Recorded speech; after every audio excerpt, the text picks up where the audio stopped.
Hello and welcome to the first ever episode of the Dash the Draft podcast brought to you by ArmchairAllAmericans.com.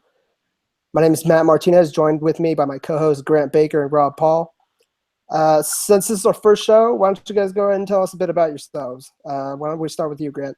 Hey guys, my name is Grant Baker. I'm an NFL draft analyst for the Armchair All Americans. I'm also a really big Raider fan and happy to share some draft knowledge with you guys today. Rob? And I'm Rob Paul. I cover the LA Rams for Armchair All Americans, and I have a passion for the draft. All right, and like I said, my name is Matt. I write for the Pittsburgh Steelers for the Armchair All Americans. This is going to be a weekly show. It's going to be devoted entirely to the 2017 NFL Draft. And what we're going to be doing is every week we'll be discussing rankings, sleepers for two different position groups leading up to the draft.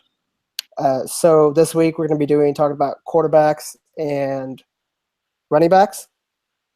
And so what we're also going to be doing is we're going to be talking about we're going to go division by division, and we're going to talk about one or position needs and maybe one or two guys who would fit in for that team, for each team in the division in the first round. And we're going to be starting every show with a unique football and or scouting term. And so why don't we just get right into it, guys? This week our term is War Daddy. So Grant, why don't you start us off and tell us exactly what a War Daddy is? Basically, a War Daddy. The term War Daddy originates in the South, and it's basically a big old nasty defensive lineman that can get after the quarterback and just attack and ravage offenses. So, for example, there was a quote from Jerry Jones a few weeks ago when asked about the NFL draft, and he basically said that if he could, he'd like to trade up in the draft and get himself a War Daddy. So, for example, some guys in the draft that would be considered War Daddies would be like Solomon Thomas from Stanford or Myles Garrett from Texas A&M. Okay, so it's really just a big, nasty defensive lineman. More or less. I mean, Rob, do you have anything you want to add to that? Yeah, when I think War Daddy, I think like 300 plus, big dude who's just plugging holes, like Casey Hampton. That's one that comes to mind. I love Casey Hampton. Anything else you guys want to say about the term War Daddy? It's kind of a weird term. Yeah, sure. It is kind of a weird term. And I'm especially kind of because, Rob, you're from Canada, right? Yeah. Yeah, so I'm a little it's a little I don't know, I'm not going to say weird, but it's a little shocking that you know that. Okay. Go ahead. Oh, I was just going to say, only know it as a football term. Didn't know it originated in the South, like Grant had said. Okay. All right, so we're going to go ahead and start off, and we're going to talk about some news regarding the draft. Most recently, Sidney Jones at his pro day, in one of the last drills, he ended up tearing his Achilles. And Sidney Jones is one of the top cornerbacks in the draft. What do you guys think about this? Well, I'd say that Sidney Jones was definitely a first-round prospect for me and everybody else leading into this pro day. Tearing his Achilles is going to make him drop quite a bit in the draft. I mean, it depends on how significant the injury is. Obviously, each team has their own medical staff and their own very, very qualified doctors that will give them information. It's probably going to drop him out of the second round into round 3, in my opinion, just because this draft is so deep at corner. And he's already a very thin, very wiry guy, so there's certainly a potential for more injuries in the future. So you hate to see it happen to a guy like that. He was definitely a first-round prospect. Still looks like he could be a very good corner, but tearing his Achilles on his pro day, really unfortunate. Yeah, I had him as my number 2 corner right after Marshawn Lattimore, and I think he was in my mind, he was a top 20 lock, and now I don't see a team touching him until the 3rd round, and now his teammate at cornerback Kevin King, after his combine, probably goes over him. Okay. And yeah, especially because Achilles injuries are kind of hard to come back from for a position like cornerback. So it's going to be interesting to see how this might affect college players coming to the draft. Do you think I've heard a lot of people speculating that maybe players are going to be more cautious and possibly even shutting it down after the combine. What do you guys think? Grant, Doubtful. you're shaking your head. Yeah, very doubtful. I think that they're still going to work out at their pro days. Yeah, I understand if you have a really impressive combine performance on the field and you run your times well and you just generally impress in drills that you might not want to work out at your pro day for fear of an injury. But I think that's a little overcautious. I mean, you also have individual workouts with teams, and it's very, very rare to get injured at your pro day. So it's unfortunate, but I don't think it'll have many, if any, long-term effects on future prospects.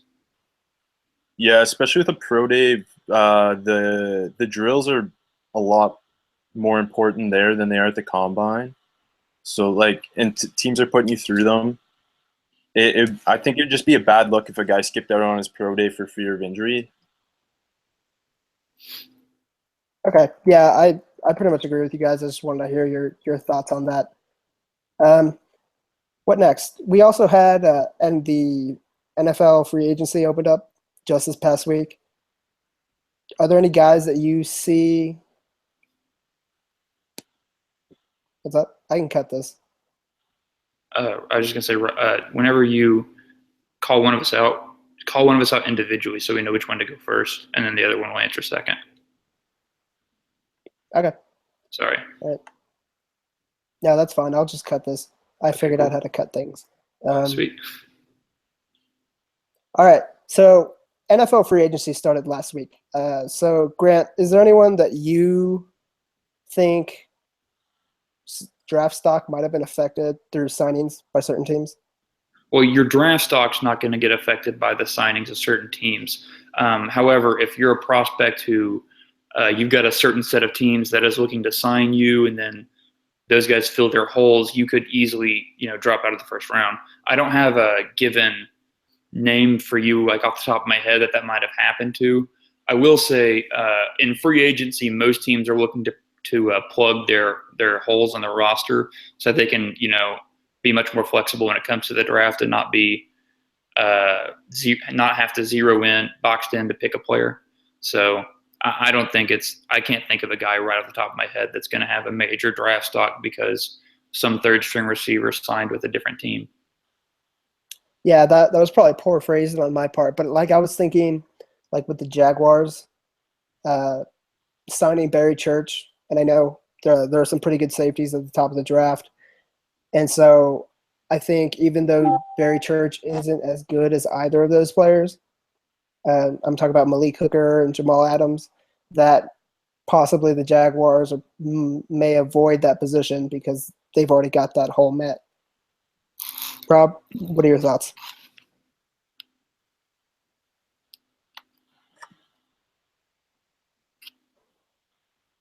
Rob?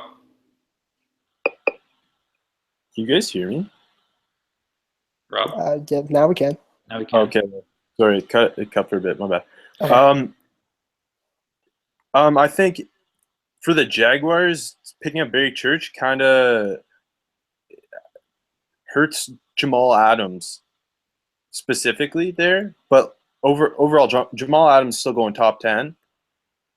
But it kind of like the Jaguars are less inclined to pick him, in my opinion. Obviously, I personally think he's a lot better player than Barry Church. Not that Church isn't a good player, but Adams is a top 10 lock in my mind. Another guy who comes to mind for me, though, John Ross. I could have I thought he wasn't going to get past Tampa, but now that they've picked up Deshaun Jackson, I think Ross could potentially fall. And also the Eagles picking up Torrey Smith, just deep some. Not that these guys are big time players. Well, Deshaun Jackson is to some extent, but Ross could fall farther now because of it. Okay, and like Grant said, I guess that's my fault for phrasing the question so poorly. But so their draft stock it's not their draft stock that's falling. It's just teams' needs are changing based off of who they pick up in free agency. Exactly. All right. So, do you guys want to get into our position discussions? Yeah. All right, so we're going to go ahead and start with quarterbacks. I will not deign to pretend like I know how to evaluate a quarterback, so I don't really have any rankings for anyone. But I know that you two both have your top 5 rankings or top 5 ranked quarterbacks. So, Grant, why don't we just start with you? Okay, so do you want me to go through and list them all, or would you like to give an explanation of why I've got them there, like somewhat in depth? If you can keep it to 2 to 3 sentences. Okay. I don't know how much time you'd need. Right, so I've got Deshaun Kaiser at Notre Dame as my number 1 quarterback. I think he's got a pretty good arm, and I think that his mechanics are not terrible. I'm not going to say they're fantastic or anything. I think his release is okay. I think his footwork's pretty good. And I think that he's played in a more pro-style offense than Trubisky or Kaiser.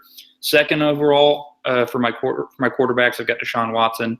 I had Trubisky ahead of him previously, but the way that Watson played in the college football playoff, I thought it was really impressive, throwing with anticipation and just looking more like a pro-style quarterback. I'm still worried about his transition to a non-shotgun spread offense. I'm still worried about his arm talent in general, but I've got him as my number 2 quarterback. Third, I've got Trubisky, pretty good athlete, completed a high percentage of his throws. If you want just kind of like an accurate, short yardage, move the sticks kind of quarterback, he's probably your guy. Don't like his arm strength, don't like his accuracy, medium to deep. Think it'll take him some time to get adjusted to the NFL if he does. Fourth, I've got Patrick Mahomes, highest upside of any quarterback in this year's draft. I think we would all agree. Just ridiculous arm talent, but he's just got atrocious mechanics. He steps very weirdly. His arm releases at a weird angle. He doesn't even really step into his throws. So if you can, and he played in a spread system, so if you can fix his mechanics and really just clean up his entire game while keeping that beautiful arm, you've got a great quarterback, but you could also just have a guy who can't play in the NFL. And then fifth, I've got Brad Kaaya. Bit of a drop-off after Mahomes. Kai is kind of accurate. He doesn't really have any mobility. He's not very good against pressure, but he's got a decent, he's got a quicker release and he's short to mid-range accuracy. He's pretty good. So I've got him fifth, but like I said, bit of a drop-off after Mahomes. Yeah, that's one thing that I've heard is after the top few prospects, it kind of falls off a cliff. Rob, what about you? What are your top 5 quarterbacks? So I also have Deshaun Kaiser as my number 1 QB. I think he's got a big time arm. He's a good athlete, moves well as a passer. His poise isn't great, and I think the Notre Dame coaching didn't help him a whole lot last year. And he's gonna have to sit a year at least in my mind, and just learn. And then second, I have Deshaun Watson. I think he's the most NFL ready QB. He's of the big 4, I think he's the only one who's ready to start day 1. He's got accuracy problems. He's at his best on a big stage, but he also struggles to read the defense post-snap, which is pretty worrisome for an NFL QB. Third, I got Trubisky. I think he's the most accurate QB in the draft. He wasn't asked to make a whole lot of big throws. He throws a lot of bubble screens, short crossers at North Carolina. He also only has the 13 or so career starts. Then 4, I've got Mahomes, who is so fun to watch, but his throwing motion, his mechanics, they are awful. And he comes out of that air raid system, but his arm is the best I think I've ever seen in a prospect. And then 5, I got Nathan Peterman out of Pitt. I think he's a quality NFL backup. That's how big the drop is. I don't see him as an NFL starter, but a good backup. He plays smart, got poise. He knows when to throw the ball away. He reads the defense. But he's got an average arm at best. His accuracy is iffy. Yeah, that's what I've heard about Nate Peterman is a solid career backup type guy who can come in and be the backup for a team for several years. I disagree with you guys on Mahomes. He's the greatest thing on the planet, and nothing you say will ever change my mind. Okay. So, moving on. Who do you guys think is the biggest quote-unquote sleeper in this draft in regards to quarterbacks? I'm going to go with Josh Dobbs out of Tennessee just because he's got a he's got pretty good arm strength. He's a very good athlete, and he was also, I believe, an aerospace engineer at Tennessee and got his degree in aerospace engineering, which tells me that he's kind of smart. So I think that he'll be able to understand NFL concepts, and he's not polished at all, and his accuracy is suspect, I think would be a nice way of putting it. His footwork's not very good, but if you can, he's got an arm, not as good. His arm isn't as good as Mahomes. He's not a great athlete, but he's a good athlete, and I think he could be a very smart quarterback. So maybe if you can put those tools together, you can have a starting caliber NFL quarterback. All right. What about you, Rob? So I got Chad Kelly. We all know he's got his off-field issues, but he is a fun gunslinger to watch. And I think he's so boom or bust that if he can get it together, there's some potential there, but he's also could flame out and be out of the league in 2 years. He's also got those bloodlines. What kind of bloodlines? Who's he related to? Jim Kelly, the former Buffalo Bills QB, lost 4 Super Bowls. Oh, that makes sense. I never made that connection. Okay. That's his uncle, isn't it? Yeah, it's his uncle. Yeah. Okay. So when you guys were watching these guys, are there any who you particularly liked watching? And not like you liked their game, but just like they were fun to watch? Rob? It's definitely Mahomes. Oh, go ahead. My bad. Yeah, no, it's good. Mahomes is he's so much fun to watch. He's kind of like Derek Carr in 2014. Like Carr was very shaky with his mechanics and stuff like that, and his footwork wasn't very good, but like his arm was just so beautiful. And every game he'd make like 2 or 3 throws where you were just like, wow, that's really impressive. So it's definitely Mahomes for me. Rob? I 100% agree. It's Mahomes. He hit not only his arm strength, but when the play breaks down, the way he ad-libs. One play, I forget who it was against, but he was like tangled up, couldn't get the ball off with his right hand, so he threw it away with his left hand, which I love that kind of stuff. It's silly, but it's fun. Yeah, no, and it's even funner to watch in person. And I've seen Patrick Mahomes a lot because I'm soon to be a Texas Tech grad, so that explains my bias. All right, so you guys want to move on to running backs? Yeah, let's do it. All right, I did participate in this, but I'll go ahead and go last. Rob, why don't you start us off with your top 5 running backs? All right, so number 1, I got Leonard Fournette. He is a physical runner. He's so violent, and he finishes plays. And he's also got the home run hitting ability you wouldn't expect from a 240-pound back. Now, his third down ability is worrisome. He struggles in pass pro. He wasn't used much as a receiver. There's potential there. He got a lot better as a junior, but that is worrisome. Second, I got Dalvin Cook. I don't like player comps, but he's Jamal Charles 2.0 in my mind. His elusiveness and quickness is awesome. He makes plays as a receiver, but he does have fumbling issues and off-field issues. 3, I've got Joe Mixon, who his off-field makes him untouchable in the first round and potentially undraftable, but his skill set is crazy. He runs through tackles. He's elusive. He's got maybe the best hands in the draft. He's a big boy at 228, but 4.5 flat speed. 4th, I've got Alvin Kamara, who is very fun to watch. Best third down back in the draft in my mind. In pass pro, he goes after it. He isn't afraid. He's probably the best screen back in the draft in my mind. He's elusive and sometimes runs through defenders when he has to. Plus the late college workload's a plus. And then 5th, I got McCaffrey. He worries me because he doesn't run through contact and break tackles at the rate you'd want. But his talent as a receiver is impressive. He can line up all over, but I think he's a 10 to 15 touch guy, and he needs to be on the right team. Okay, so Grant, what about you? Similar list for me. I'm starting number 1 with Fournette as well. He's just a monster. 6'1", 240, 4.5 40-yard dash. Not only can he run through you, he can run away from you. The thing that's kind of underrated about him is he's got a pretty good wiggle. I'd say that his first cut is really impressive. He doesn't have great vision, so to speak. Whenever he's running the ball, he doesn't always see cutback lanes.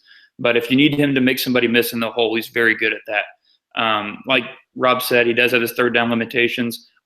He's not a very committed blocker, or at least he wasn't at LSU. And he doesn't really try hard on receiving. He doesn't run very clean routes. He's got good hands. He didn't drop a lot of passes. So he does have potential there. But, yeah, he does have third-round limitations. If you're running a power offense, you definitely want Leonard Fournette. He's exactly what you want in a running back. Second, I've got Dalvin Cook out of Florida State. I really like the Jamal Charles comparison from Rob. I actually read an article last July comparing him to Jamal Charles. If you want a zone offense, so if you're a zone read team like the Falcons or the Steelers and so many others, I think you would probably want Dalvin Cook over Leonard Fournette just because he's got better burst and he's got better vision and he's got better lateral quickness. He's also very good on third down. He's really just a well-rounded back, and his power is really underrated. He's got really good lower body strength. Third, I've got McCaffrey. I know Rob said that he's got his worries about how McCaffrey needs to fit the right team and he only has, limited touches. I think McCaffrey's actually kind of underrated. I think he's the best route runner in this draft that I've seen so far. I think he's got phenomenal hands and just lightning lateral quickness. He ran an incredible three-cone time at the combine, which tells you he can change a direction really quickly. So if you want to play him at receiver, you can play him at receiver. If you want to play him at running back, you can play him at running back. I think he's not great between the tackles, but if you really need him to run between the tackles, he can. Fourth, I've got Alvin Kamara out of Tennessee. I like Kamara a lot too. He did a really good job at the combine. He's just really, really explosive. He's very well-rounded, got great hands, but he can also run through people. So I think that, he can really fit any system. And then fifth, I've got Joe Mixon, and this is factoring in his character concerns. So if he did not have any character concerns, he'd be the second-ranked running back for me. He'd probably be my 8th or 9th overall prospect. As far as polish from a running back, being able to see the cutback lane, vision, setting up his blocks, making people miss, hands, speed, quickness, he's got everything. So he's an A-plus grade without his character issues. I knocked him down to like a late second round kind of guy with his character issues. I think he won't fall out of the second round because he's just too good. Okay. I personally just I don't include Joe Mixon into my rankings. That's just me. So he's not on my list. So for me, my number one running back I have as Dalvin Cook, just because I like his versatility. I know you said Fournette didn't drop a lot of passes, but I feel like Cook is the guy who can do it all for you, especially as a Steelers fan, as well as, I want someone like Cook in my offense, where I feel like a guy like Fournette kind of pigeonholes you into a run-first team. Second, I do have Leonard Fournette just because he is a monster. Third, I have McCaffrey. I feel like McCaffrey's just kind of another do-it-all, jack-of-all-trades type of guy, and he's good at all of them. Fourth, I have Alvin Kamara. I feel like I would have him higher if he was used more in Tennessee, if he was like a number one running back, because I know they had Jalen Hurd. And then fifth, I have Samaje Perine just because he is a bulldozer. He'll run through you, and I feel like if a team wants him, if a team picks him up,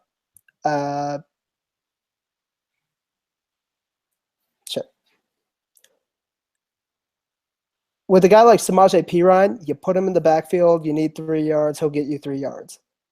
So that's why I really like Samaje Perine, and I've seen him bulldoze players, and it's fun to watch.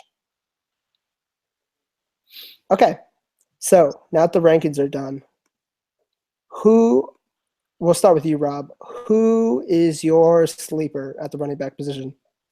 So I'm going to give you a pretty deep sleeper.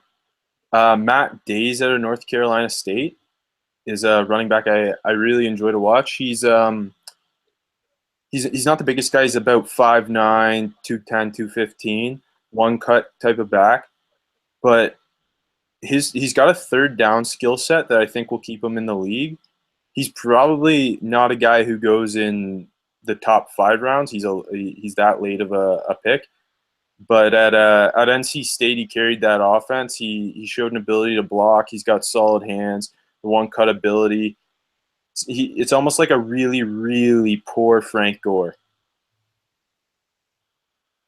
High praise, even though you said really poor. But, Frank Gore could be a Hall of Famer. Grant, what about you? So I'm going to go with Donnell Pumphrey or DJ Pumphrey out of San Diego State, the guy that broke Marshall Faulk's rushing record. I don't like him as an every down back. I like him as a third down back. I think Well, you cut out. he's really fluid, great lateral movement. So I think that you can line him up in the slot even just because he moves well. Can you cut off for like 5 seconds there? So just start off with Donnell Pumphrey. Okay. So I'm going to go with Donnell Pumphrey out of San Diego State, the guy that broke Marshall Faulk's rushing record at San Diego State, which is certainly a massive accomplishment. I think I don't want him as a down back. I would rather have him as a dedicated third down back, but also as a kick returner or a punt returner because he's got great speed and ability to make people miss. He is a great pass catcher out of the backfield. His lateral movement's really, really impressive, and you might even be able to line him up in the slot. So I really like Donnell Pumphrey, but I don't know what round he's looking to go in. I've seen a lot of conflicting reports, and there's so many good running backs that it'll really depend on where he goes. But Donnell Pumphrey's my sleeper. Okay. And mine is, I was really surprised when you said that you hadn't heard anything about this guy. But my guy is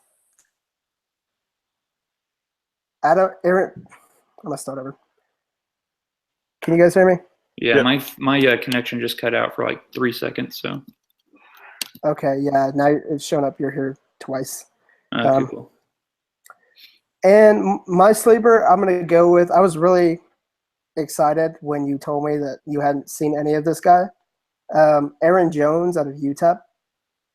This is a guy, he's 5'9", 208 pounds. The guy had 1,773 rushing yards last year and 17 touchdowns. He was UTEP's only threat on offense, and he didn't catch the ball a lot, but 228 times. UTEP doesn't ask their running backs to be a major pass catching threat. The dude has good vision. He's got a low center of gravity. He's only 5'9". And he's aggressive. He's really good in pass protection. He's kind of a one-cut, lower your shoulder into a defender type player. So he's a guy that I watched him play Texas last year. And if you watch that game, the first couple of drives you'd be kind of meh on him, but he absolutely took over in the second half, even though UTEP lost. But I feel like that's more UTEP's quality of team rather than Aaron Jones. So I feel like he's a guy a team could take him in the 5th round and really turn him into a solid number 2 or even a third down back. All right.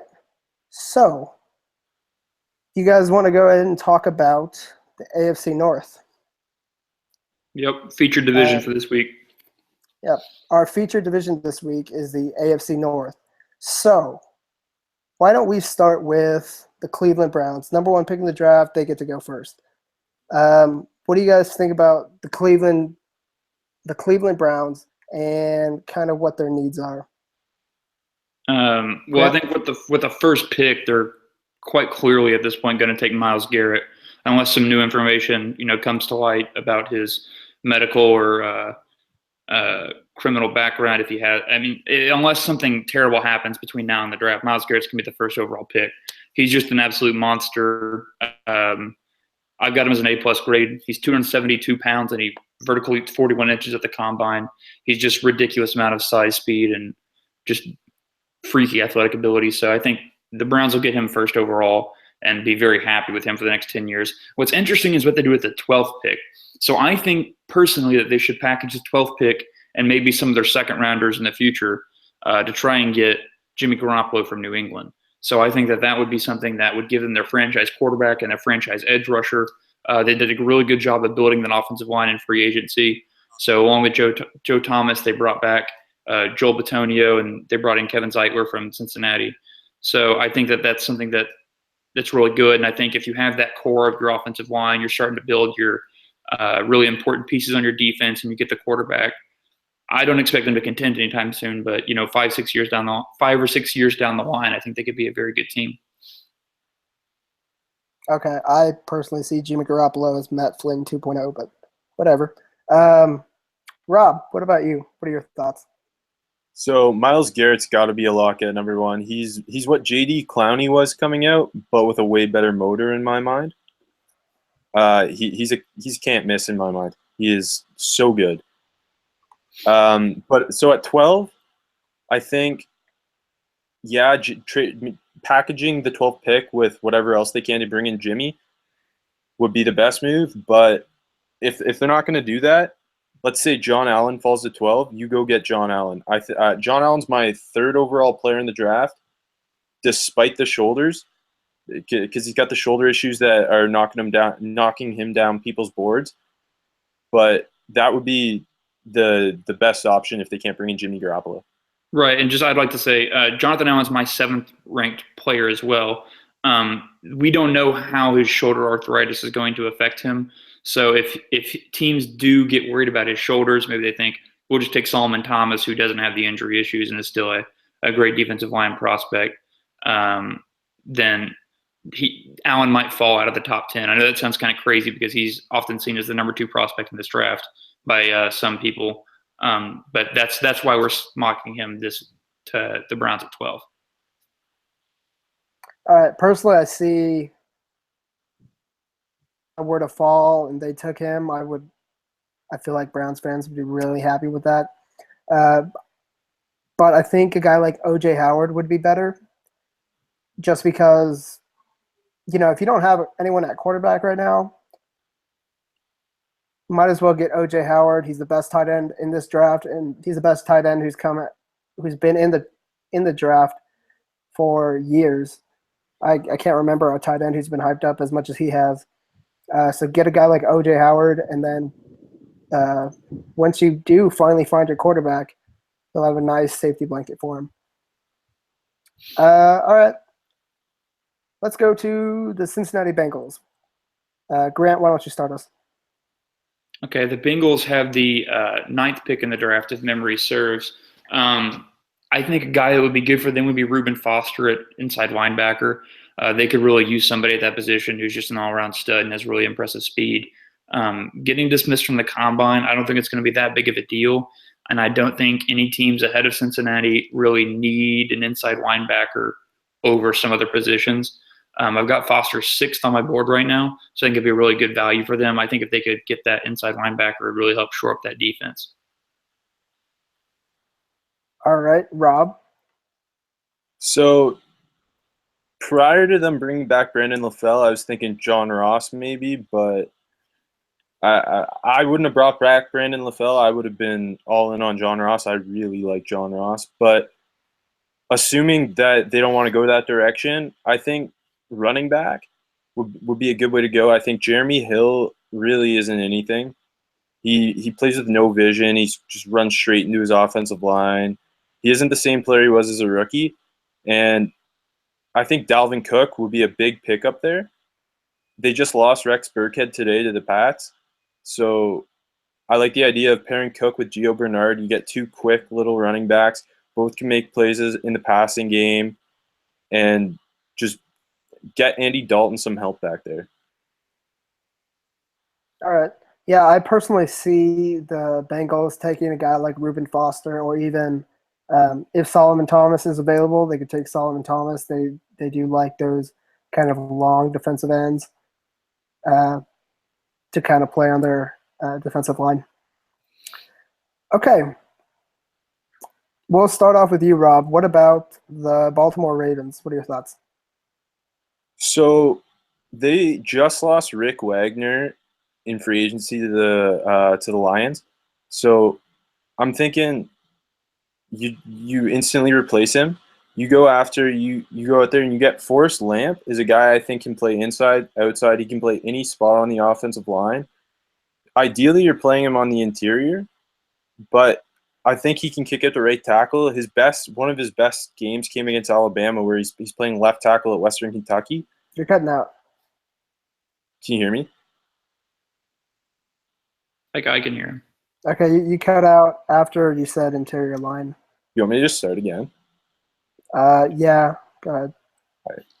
So I think Baltimore should, with losing Rick Wagner in free agency to the Detroit Lions, I think they could go right back, go in, get an offensive lineman like Forrest Lamp out of Western Kentucky.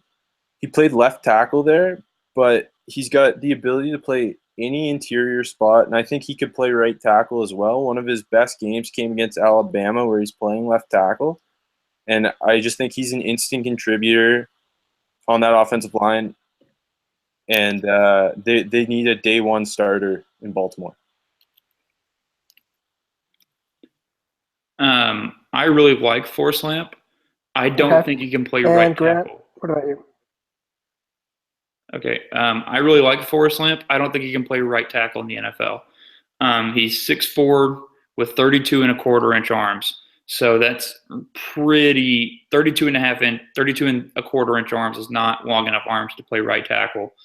These longer defensive ends and outside linebackers are going to be able to get their hands all over him, and he won't be able to stop them.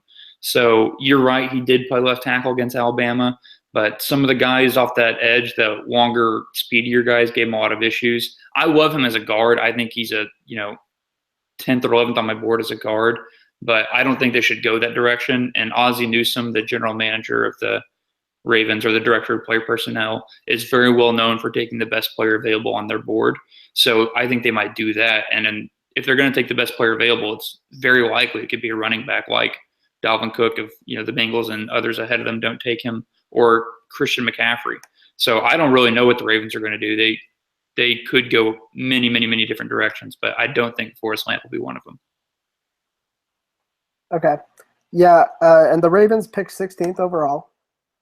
So, and that very much is Ozzie Newsome and his draft philosophy is take the best player, regardless of need.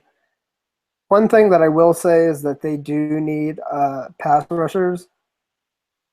I don't think Derek Barnett would fall to the Ravens at 16, but they could reach. I don't know what their draft board is like, but if they could take any type of pass rusher to replace Elvis Dumervil, and then who just was released by the Ravens, and then Terrell Suggs is like 34, 35.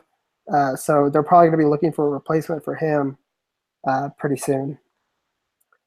We'll finish up with my Pittsburgh Steelers. Why don't, Rob, you go ahead and then I'll end it.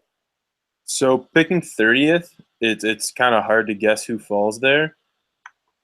Ideally for Pittsburgh, a guy like Charles Harris falls there, but after his combine, I don't necessarily see it. I think in a defensive back class like this, that might be the way to go. If Jabril Peppers isn't a prospect I'm in love with, all that in-season hype he was getting because he's a Heisman finalist, but he's a versatile defender who I think can play like nickel linebacker. He can play in the box as a safety. He's just got a versatile skill set. You put him back there with Sean Davis, you got two very versatile safeties. And with Pittsburgh just lost Lawrence Timmons to the Dolphins. If you can potentially, if Peppers adds some weight, you use him as a nickel linebacker. Him and Shazier give you two really athletic linebackers on passing downs. All right. Grant? I agree with the idea they need to get an edge rusher. I think Charles Harris would be a really good fit for them. Maybe even Takaris McKinley if they want somebody who's a little more raw, but as just far as pure athletic and physical talent, matched by very few in this draft class.